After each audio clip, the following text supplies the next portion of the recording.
दोस्तों, ये कहानी एक ऐसे आम इंसान की जिसका एक हंसता खेलता परिवार होता है और एक बार कोई उनकी खुशियां छीनने की कोशिश करता है और उसके बाद वो अपने परिवार को बचाने के लिए और उसकी खुशी लौटाने के लिए किस हद तक जा सकता है, ये कहानी हमें आगे बताएगी। दोस्तों, एक कहानी विजय सालगांवकर यानी अजय देवगन के इर्द गिर्द घूमती है, जिसका एक छोटा सा परिवार होता है जिसमें उसकी वाइफ और दो बेटी होती है।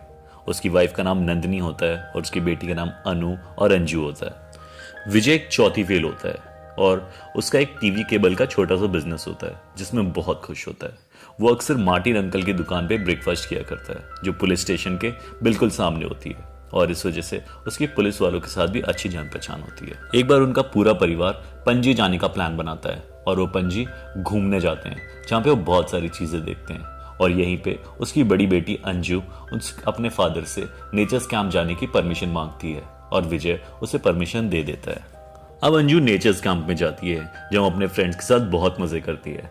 वहां पे कुछ आवारा लड़के भी होते हैं जो लड़कियों की फोटो खींच रहे होते हैं, लेकिन अंजू ने इग्नोर कर देती है और कैंप एंजॉय करके वापस घर आ जाती है। एक बार जब वो काम से बाजार जा रही होती है तो वापस लौटते वक्त उसे सैम मिलता है। सैम उसके नेचर्स कैंप में एक लड़का था। वो उसे उसके एक एमएमएस दिखाता है और ब्लैकमेल करता है और उसे रात को 11 बजे उसके घर के पीछे आने के लिए कहता है। अब रात हो जाती है और अंजू सैम के कहे मुताबिक वहां पहुंच जाती है, लेकिन वो अकेले नहीं होती। उसकी माँ नंदिनी भी उसके साथ आती है। अब ये देख के सैम को बहुत गुस्सा आता है। वहां अंजू और नंदिनी दोनों सैम से उस वीडियो को डिलीट करने के लिए कहते हैं, लेकिन वो ऐसा नहीं करता और बदले में उनसे कुछ फेवर्स मांगता है, जिसके लिए वो दोनों हाँ नहीं भरती और मोबाइल छीनते वक्त उनमें झड़प हो जाती है। अब अंजू मौका देख के फोन को रॉड से तोड़ देना चाहती है, पर गलती से वो रॉड सैम के सर पे लग जाती है और सैम की वहीं मौत हो जाती है। विजय अक्सर अपने काम की वजह से रात को दुकान पे हुआ करता था और हमेशा सुबह अपने घर आता था। अब हमेशा की तरह जब वो सुबह अपने घर आके देखा तो उसे कुछ अजीब लगा। फर्श पे खून के निशान थे। उसकी दोनों बेटियां रो रही थी।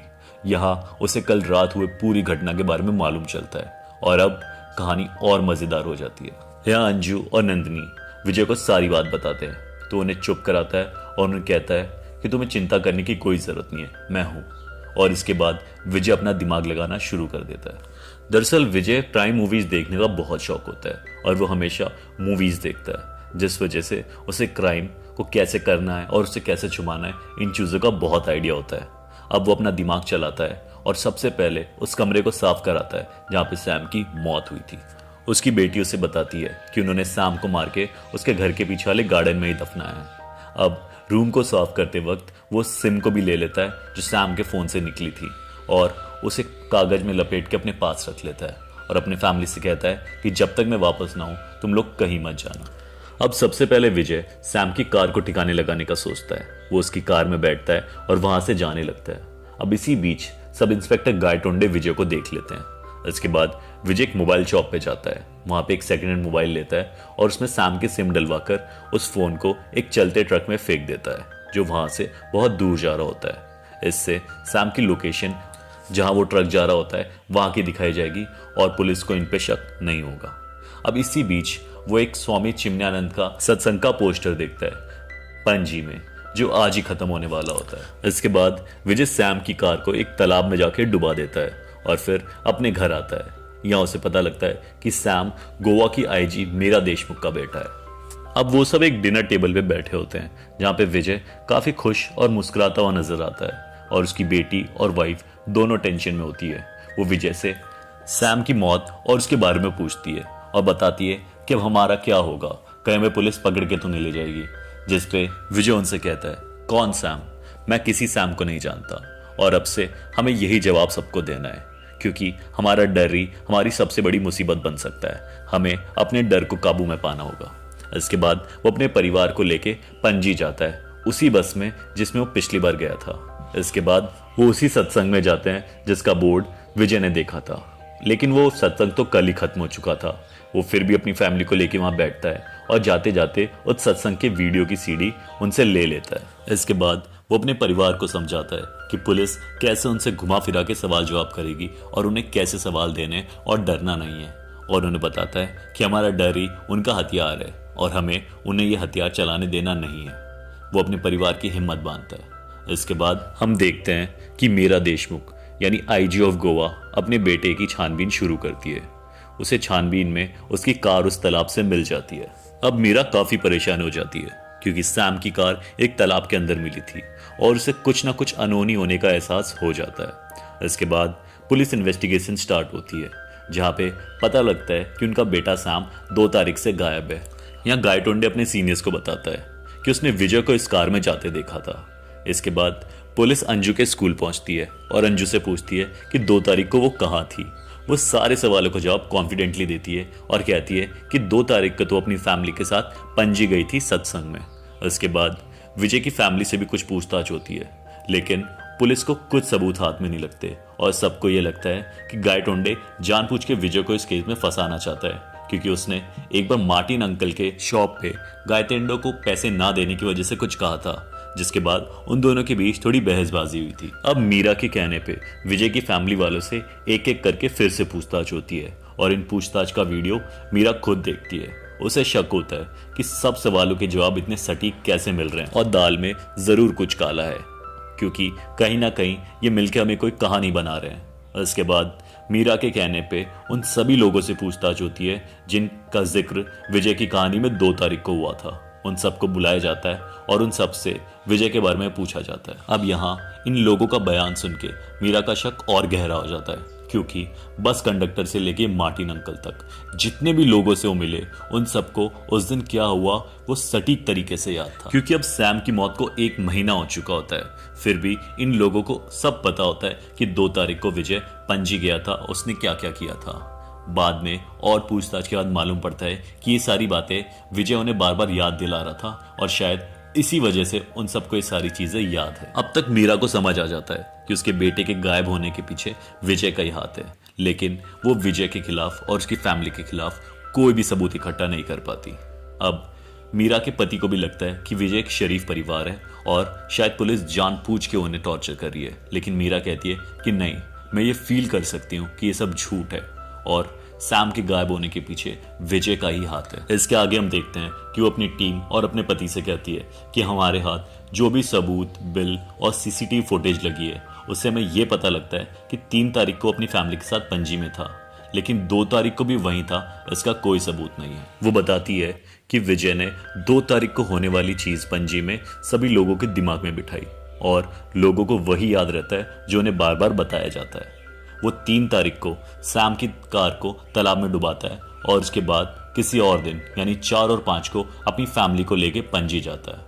इसीलिए उनकी फैमिली को हर वो चीज़ याद रहती है जो उनसे पूछताछ की गई थी, इसलिए उनके बयान काफ़ी सटीक थे और किसी की भी जबान नहीं फिसली। दरअसल जो वो सोच रही थी बिल्कुल सच होता है।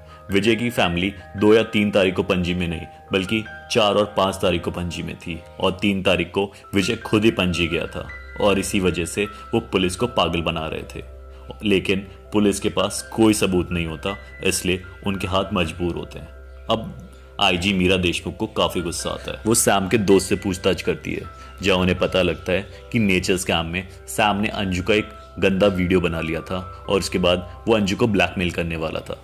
अब ये सुन के मीरा देशमुख कंफर्म हो जाती है कि इस केस में विजय और उसकी फैमिली का लेना देना जरूर है, इसलिए वो उसकी पूरी फैमिली को रिमांड पे बुलाती है। यहाँ रिमांड पे वो उसकी फैमिली से फिर से पूछताछ करते हैं, लेकिन ये पूछताछ नॉर्मल तरीके से नहीं होती। उनकी पूरी फैमिली को टॉर्चर किया जाता है, विजय को खूब मारा पीटा जाता है, लेकिन वो अपने बयान नहीं बदलते। इसके बाद जब उसकी छोटी बेटी को मारने वाले होते हैं तो वो डर के बोलती है कि मैं सब सच बता रही हूँ। इसके बाद विजय, अंजू और नंदिनी इन तीनों को रूम से बाहर भेज दिया जाता है और उसकी बेटी से पूछताछ की जाती है, जहाँ पे वो बता देती है कि सैम की लाश उनके गार्डन में दफनाई हुई है। अब उनके गार्डन में पुलिस खुदाई शुरू करती है।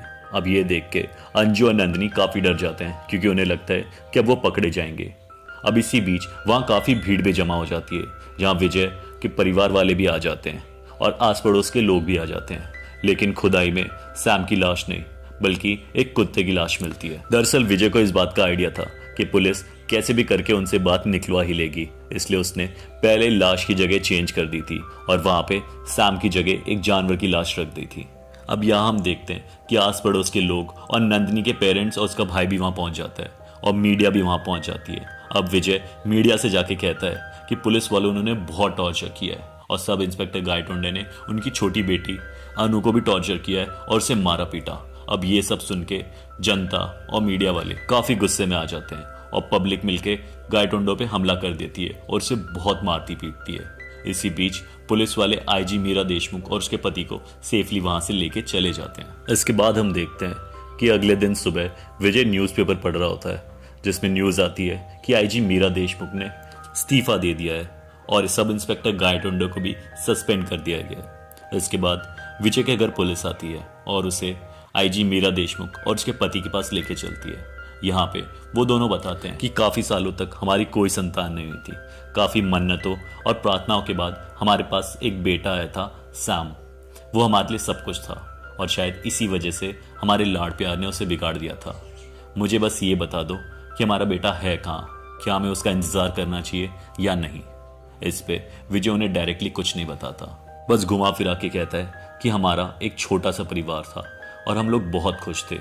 एक दिन उस परिवार में एक बिन बुलाए मेहमान आता है और हमारी खुशी छीनने की कोशिश करता है और इसी बीच कुछ ऐसा होता है कि वो बिन बुलाए मेहमान हमेशा के लिए इस दुनिया से चला जाता है। उन्हें समझ आ जाता है कि सैम जिंदा नहीं है, सैम मर चुका है। इसके बाद वो दोनों वहां से चले जाते हैं, लेकिन अब तक कहानी में ये पता नहीं लगता कि सैम की लाश को विजय ने कहाँ दफनाया था। उसके फैमिली वाले भी उससे सवाल पूछते हैं, लेकिन वो किसी को कुछ नहीं बताता।